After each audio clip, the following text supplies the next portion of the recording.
এই যে বন্ধুরা, সংক্রান্তির দিন আমি যা যা রান্না। হ্যালো বন্ধুরা, আমাদের সংক্রান্তিতে নিরামিষ, তাই আজকে অনেক কিছু রান্না করছি। এই যে বেগুন ভাজা, তারপরে হচ্ছে করলা ভাজা, সব কিছু কেটে নিলাম।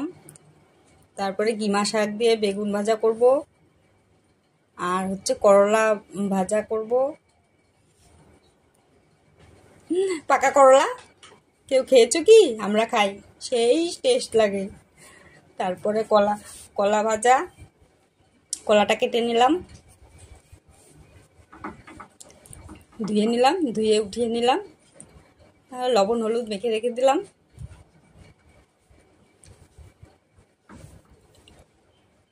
তারপরে নিম পাতা ভাজা কেউ খেয়েছো?